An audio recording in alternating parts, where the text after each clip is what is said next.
नमस्कार, आप देख रहे हैं बिंदास हरियाणा। आइए नजर डालते हैं इस वक्त की सुर्खियों पर। किरण चौधरी नहीं देंगी विधायकी से इस्तीफा, इसके पीछे हरियाणा बीजेपी की प्लानिंग। राज्यसभा इलेक्शन में फायदा फ्लोर टेस्ट में बहुमत में दिखेगी। हरियाणा में सरकारी नौकरी में खिलाड़ियों का 3% कोटा फिक्स। सीएम सैनी ने लिया फैसला, होम खेल शिक्षा सहित 7 विभागों में लागू होगा। सीएम नायडू ने द्वारका तिरुमाला राव को आंध्र प्रदेश का नया डीजीपी किया नियुक्त। पूर्व डीजीपी का हुआ तबादला।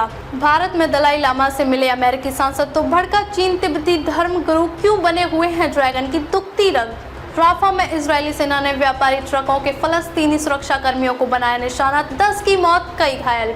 ईरान की सबसे खतरनाक सेना IRGC को कनाडा ने बताया आतंकी संगठन। जानिए ट्रूडो सरकार ने क्यों लगाया इस पर प्रतिबंध। सिर्फ मुंजिया ही नहीं, इन हॉरर कॉमेडी फिल्मों ने भी बॉक्स ऑफिस पर जमकर मचाया तांडव। सिद्धार्थ मल्होत्रा फिल्मों में नहीं निभाएंगे ये अब किरदार, इस डायरेक्टर की मूवी को किया इनकार। 4-6-4-6-6-4 फिल शॉट ने तूफानी बल्लेबाजी से गेंद का खोल दिया धागा। रोमारियो को बहुत मारियो। बल्लेबाजों को गेंदबाजों का निकालना होगा तोड़। ओवल की पिच लेती मोड़, जाने क्या कहती है रिपोर्ट।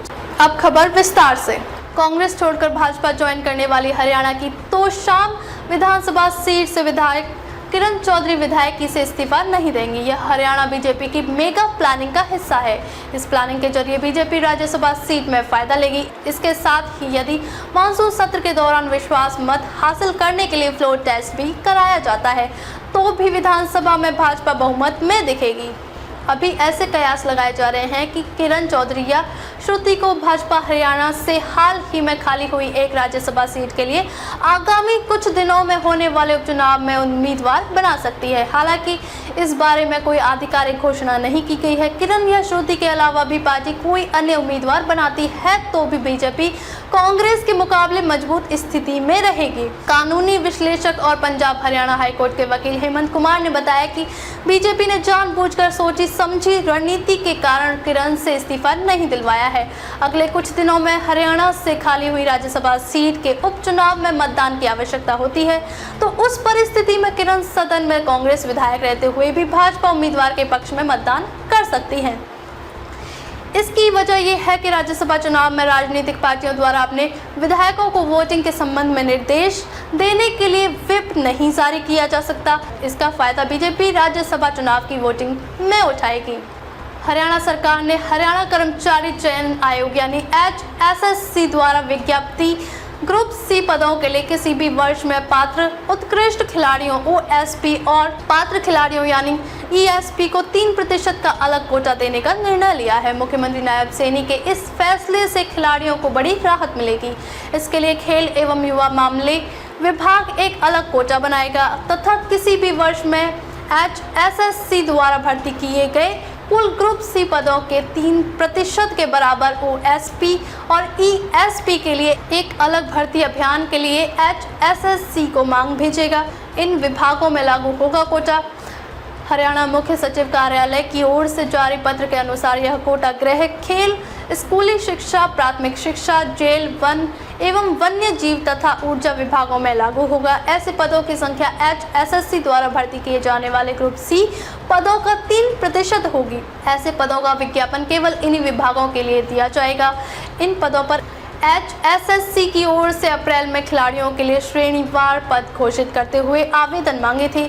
असिस्टेंट लाइनमैन से लेकर प्रशिक्षित स्नातक शारीरिक शिक्षक, डिप्टी रेंजर पुरुष और महिला वार्डन, सहायक जेल अधीक्षक, जूनियर कोच पुरुष और महिला सिपाही तथा पुरुष सब इंस्पेक्टर के पदों पर भर्तियां होंगी। आंध्र प्रदेश के मुख्यमंत्री एन चंद्रबाबू नायडू के नेतृत्व वाली NDA सरकार ने चौधरी द्वारा तिरुमाला राव को राज्य का नया पुलिस महानिदेशक नियुक्त किया है।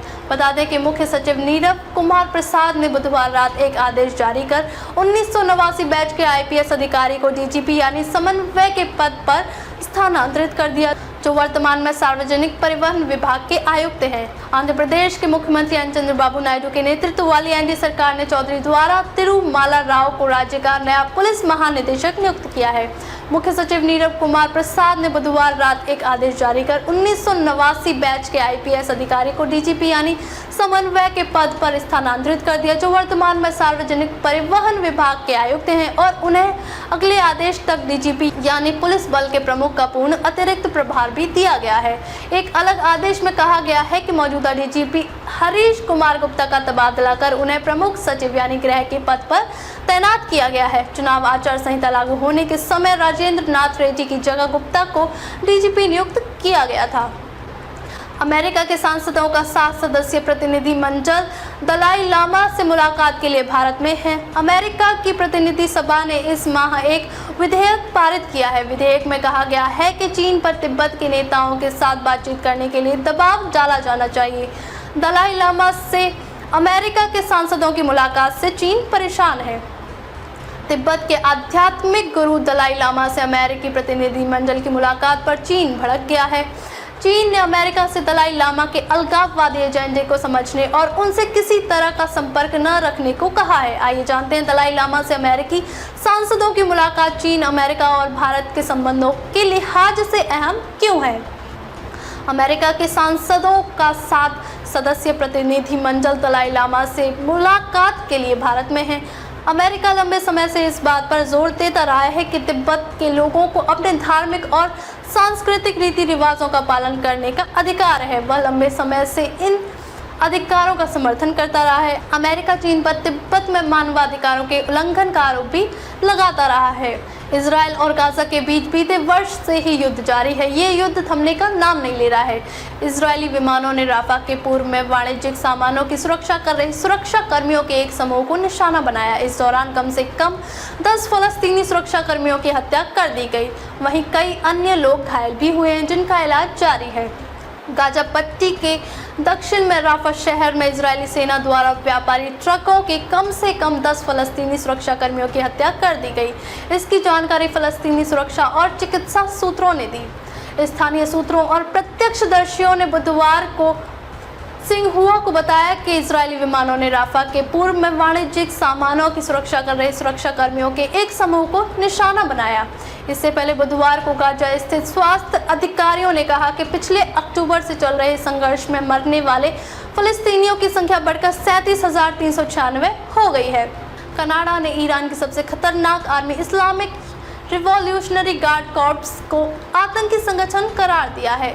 जस्टिन ट्रूडो ने यह भी कहा है कि सरकार के इस फैसले से टेरर फंडिंग को रोकने में मदद मिलेगी। कनाडा सरकार की ओर से जारी बयान में कहा गया है कि IRGC को आतंकी लिस्ट में शामिल करने से आतंकवाद के खिलाफ एक ठोस संदेश जाएगा। कनाडा सरकार की ओर से जारी बयान में कहा गया है कि IRGC को आतंकी लिस्ट में शामिल करने से आतंकवाद के खिलाफ एक ठोस संदेश जाएगा। कनाडा ने ईरान के खिलाफ बड़ा आरोप लगाया है। कनाडा ने ईरान के इस्लामिक रिवॉल्यूशनरी गार्ड कॉर्प्स को आतंकवादी ग्रुप करार दिया है। वहीं ट्रूडो सरकार ने ईरान में रहने वाले कनाडाई लोगों से देश छोड़ने के लिए कहा है। प्रधानमंत्री जस्टिन ट्रूडो ने कहा कि IRGC अब कनाडा में आतंकी ग्रुप की लिस्ट में शामिल हो गया है। जस्टिन ट्रूडो ने यह भी कहा है कि सरकार के इस फैसले से टेरर फंडिंग को रोकने में मदद मिलेगी। कनाडा सरकार की ओर से जारी बयान में कहा गया है कि IRGC को आतंकी लिस्ट में शामिल करने से आतंकवाद के खिलाफ एक ठोस संदेश जाएगा। बता दें कि इजराइल हमास युद्ध के दौरान भी IRGC ग्रुप का नाम चर्चा में था। बता दें कि ये ईरान की सबसे खतरनाक आर्मी मानी जाती है। हिंदी सिनेमा में हॉरर कॉमेडी मूवी का चलन काफ़ी पुराना है, लेकिन मौजूदा समय में मुंजिया की सफलता के बाद इस ट्रेंड को और अधिक बढ़ावा मिल चुका है। बॉक्स ऑफिस पर इस फिल्म ने कमाई के मामले में जमकर कदर काटा है। क्या आप जानते हैं कि मुंजिया से पहले बॉलीवुड की ये हॉरर कॉमेडी फिल्में भी खूब सफल हुई हैं। हॉरर कॉमेडी फिल्में एक कंप्लीट एंटरटेनमेंट पैकेज होती हैं। उसका उदाहरण हाल ही में रिलीज हुई फिल्म मुंजिया से आसानी से लिया जा सकता है। बॉक्स ऑफिस पर मुंजिया ने जिस तरह से सफलता हासिल की है, उसका शोर हर तरफ मचा हुआ है। लेकिन ये पहला मौका नहीं है जब किसी हॉरर कॉमेडी फिल्म को ऑडियंस की तरफ से बेशुमार प्यार मिला है। इससे पहले कई ऐसी फिल्में रहीं जिन्होंने हॉरर कॉमेडी के जोनर में जान फूकी है। आइए इस लेख में बॉलीवुड की टॉप हॉरर कॉमेडी फिल्मों के बारे में जानते हैं।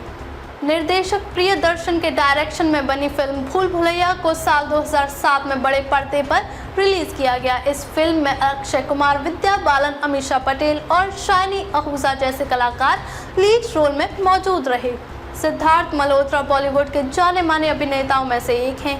उन्हें पिछले काफ़ी समय से कई फिल्मों में कॉप का किरदार निभाते हुए ही देखा गया है। अब खबर आ रही है कि एक्टर किसी मूवी में सैन्य अधिकारी की भूमिका नहीं निभाएंगे। सिर्फ इतना ही नहीं, उन्होंने बीट टाउन के फेमस डायरेक्टर की एक मूवी को भी मना कर दिया है। असफलताएं कई सीख भी देकर जाती हैं। अगर इंसान उन्हें अपनी ज़िंदगी में लागू करे तो आगे बढ़ने में आसानी होती है। शायद ऐसा ही सोचकर अभिनेता सिद्धार्थ मल्होत्रा ने पुलिसकर्मी की भूमिका निभाने से मना कर दिया है। दरअसल सिद्धार्थ पहले शेरशाह में सैन्य अधिकारी, फिर web series Indian police force में पुलिस अधिकारी और हालिया प्रदर्शित फिल्म योद्धा में सैन्य अधिकारी की भूमिका निभा चुके हैं।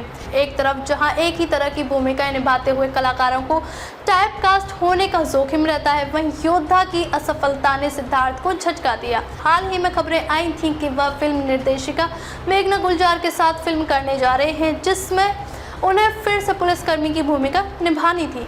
इंग्लैंड के सलामी बल्लेबाज फिल सॉल्ट ने वेस्ट इंडीज के खिलाफ सुपर 8 के दूसरे मुकाबले में शानदार अर्धशतक जड़ा। फिल सॉल्ट की नाबाद 87 रन की पारी की बदौलत इंग्लैंड ने वेस्ट इंडीज को एक तरफा मुकाबले में 8 विकेट से हराया। फिल सॉल्ट ने पारी के 16वें ओवर में 30 रन बटोरे। रोमारियो शेफर्ड के ओवर में 3 चौके और 3 छक्के जड़े। इससे शेफर्ड का नाम इतिहास में दर्ज हो गया। T20 वर्ल्ड कप 2024 में सुपर 8 का दूसरा मुकाबला इंग्लैंड और वेस्ट इंडीज के बीच खेला गया। फिल सॉल्ट ने तूफानी बल्लेबाजी करते हुए इंग्लैंड को एक तरफा जीत दिलाई। फिल सॉल्ट आखिर तक नाबाद रहे। यही नहीं, सॉल्ट ने नाबाद 87 रन की पारी खेली। वेस्ट इंडीज के 181 रन के लक्ष्य का पीछा करते हुए इंग्लैंड के सलामी बल्लेबाज फिल सॉल्ट ने तूफानी पारी खेली। महज 47 गेंद पर नाबाद 87 रन बनाए। इस दौरान 7 चौके और 5 छक्के लगाए। इस समय सॉल्ट 37 गेंद पर 49 रन बनाकर खेल रहे थे, लेकिन एक ओवर में पूरी कहानी बदल गई। इंग्लैंड को 30 गेंद पर 40 रन की जरूरत थी। वेस्ट इंडीज की तरफ से रोमारियो शेफर्ड इंग्लैंड की पारी का 16वां ओवर लेकर आए। इस ओवर की पहली गेंद पर फिल सॉल्ट ने चौका जड़कर अपना अर्धशतक पूरा किया, लेकिन अगली 5 गेंद पर जो हुआ उसे शेफर्ड कभी भुला नहीं पाएंगे। ग्रुप स्टेज में 3 जीत और 7 पॉइंट्स के साथ भारतीय टीम अव्वल रही। आखिरी ग्रुप स्टेज मुकाबला कनाडा के साथ बारिश के चलते रद्द हो गया था। सुपर 8 में भारत का सामना अफगानिस्तान से है। इसके बाद बांग्लादेश और ऑस्ट्रेलिया से होगा। भारत सुपर 8 का अपना पहला मुकाबला बारबाडोस में खेलेगा। कैसिंगटन के ओवल ग्राउंड में गुरुवार को भारतीय टीम उतरेगी। T20 वर्ल्ड कप 2024 के सुपर 8 के मुकाबले खेलने के लिए टीम इंडिया वेस्ट इंडीज पहुंच गई है। बारबाडोस के कैसिंगटन ओवल में भारतीय टीम 20 जून गुरुवार को अफगानिस्तान टीम का सामना करेगी। मैच भारतीय समयानुसार रात 8 बजे से खेला जाएगा। ग्रुप स्टेज में 3 जीत और 7 पॉइंट्स के साथ भारतीय टीम अव्वल रही।